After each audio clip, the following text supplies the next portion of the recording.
بسم اللہ الرحمن الرحیم۔ السلام علیکم ناظرین۔ خلیفہ ہارون رشید کی شادی اپنی چچا زاد زبیدہ سے 165 ہجری بمطابق 782 عیسوی میں ہوئی۔ ملکہ زبیدہ اپنی خوبصورتی اور ذہانت کی وجہ سے پورے بغداد میں مشہور تھی۔ ناظرین گرامی، یہ وہی زبیدہ بنت جعفر ہیں جنہوں نے پانی کی قلت کے سبب حجاج کرام اور اہل مکہ کو درپیش مشکلات اور دشواریوں کو اپنی آنکھوں سے مشاہدہ کیا تو انہوں نے شہر مکہ اور میدان عرفات کو پانی کی فراہمی کے لیے ایک نہر بنوائی جسے تاریخ میں نہر زبیدہ کے نام سے جانا جاتا ہے۔ خلیفہ ہارون رشید اور ملکہ زبیدہ کو اللہ پاک نے 787 عیسوی میں ایک بیٹا عطا فرمایا جس کا نام انہوں نے امین رکھا۔ خراسان کے گورنر علی ابن عیسیٰ نے خلیفہ ہارون رشید کو ایک کنیز تحفے میں دی جس کا نام مراجل تھا۔ مراجل بعد کے شہر بارگیس سے تعلق رکھتی تھی۔ مراجل کے بدن سے اللہ پاک نے خلیفہ کو ایک لڑکا 788 عیسوی میں عطا فرمایا جس کا نام مامون رکھا گیا۔ مامون کی پیدائش کے چند دن بعد ہی اس کی ماں مراجل انتقال کر گئی۔ خلیفہ ہارون مامون اور امین دونوں کو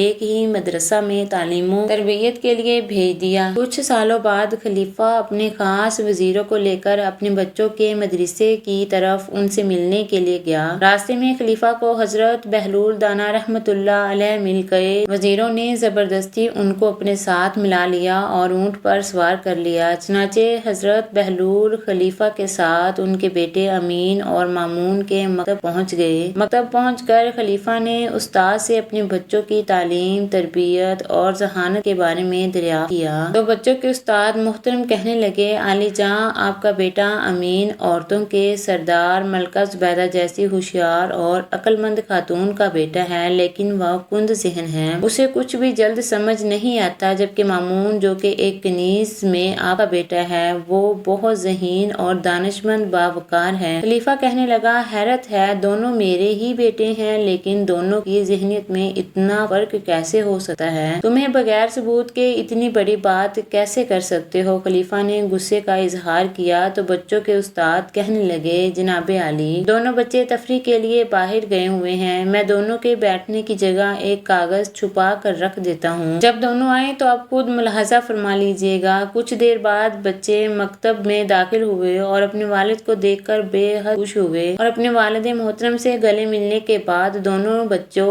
اپنی اپنی جگہ پر بیٹھ گئے جو ان کے استاد نے ان دونوں کے لیے مخصوص کر رکھی تھی اور جہاں پر استاد نے ایک ایک موٹا کاغذ چھپا دیا تھا۔ مامون بیٹھتے ہی کچھ مضطرب نگاہوں سے ادھر ادھر دیکھنے لگا جبکہ امین اپنی جگہ پر اطمینان سے بیٹھا رہا۔ کیا بات ہے مامون، کچھ بے چین نظر آتے ہو؟ آخر استاد نے مامون کی بے چینی کی وجہ پوچھ ہی لی۔ استاد محترم، میں اپنی بیٹھنے کی جگہ میں کچھ تبدیلی محسوس کرتا ہوں مگر سمجھ نہیں پا رہا، ایسا لگتا ہے جیسے میری جگہ اوپر ہو گئی ہو یا چھت نیچے ہو گئی ہو۔ امین، کیا تمہیں کوئی تبدیلی محسوس ہو رہی ہے؟ نہیں استاد محترم، امین نے جواب دیا۔ خلیفہ تو جیسے دم بخود رہ گیا اور سر کو پکڑ کر بیٹھ گیا۔ حضرت بہلول بھی یہ منظر دیکھ رہے تھے۔ بچوں کے استاد بولے، عالی جاں، اگر اجازت ہو تو دوسرے کمرے میں چلتے ہیں۔ وہ بچوں کو ادھر چھوڑ کر دوسرے کمرے میں چلے گئے۔ خلیفہ نے حیرت زدہ ہو کر، آخر کیا ماجرا ہے؟ امین کے ماں زبیدہ عرب کی ذہین ترین عورت میں سے ہے، اس کا کوئی مقابلہ نہیں، مگر اس کا بیٹا؟ آخر بہلول جو تب سے خاموش کھڑے تھا بولا، عالی جاں، اگر اجازت دیں تو میں اس کا سبب بیان کروں؟ ہاں ہاں ضرور کرو۔ خلیفہ بہلول کی طرف متوجہ ہوا۔ اولاد کی دانشمندی اور ذہانت کے دو بڑے سبب ہوتے ہیں۔ خلیفہ دلچسپی سے حضرت بہلول کی بات سننے لگا۔ حضرت بہلول کہنے لگا کہ اولاد کی ذہانت، پھرتی اور دانشمندی کا پہلا سبب یہ ہے کہ عورت اور مرد کے درمیان فطری رغبت اور خواہش ہو تو اولاد ہوشیار اور ذہین اور دانشمند ہوتی ہے۔ دوم یہ کہ عورت اور مرد مختلف خاندان سے ہو تو ان کی اولاد میں عقل اور دانش کی فراوانی ہوتی ہے۔ خلیفہ جلدی سے بولے،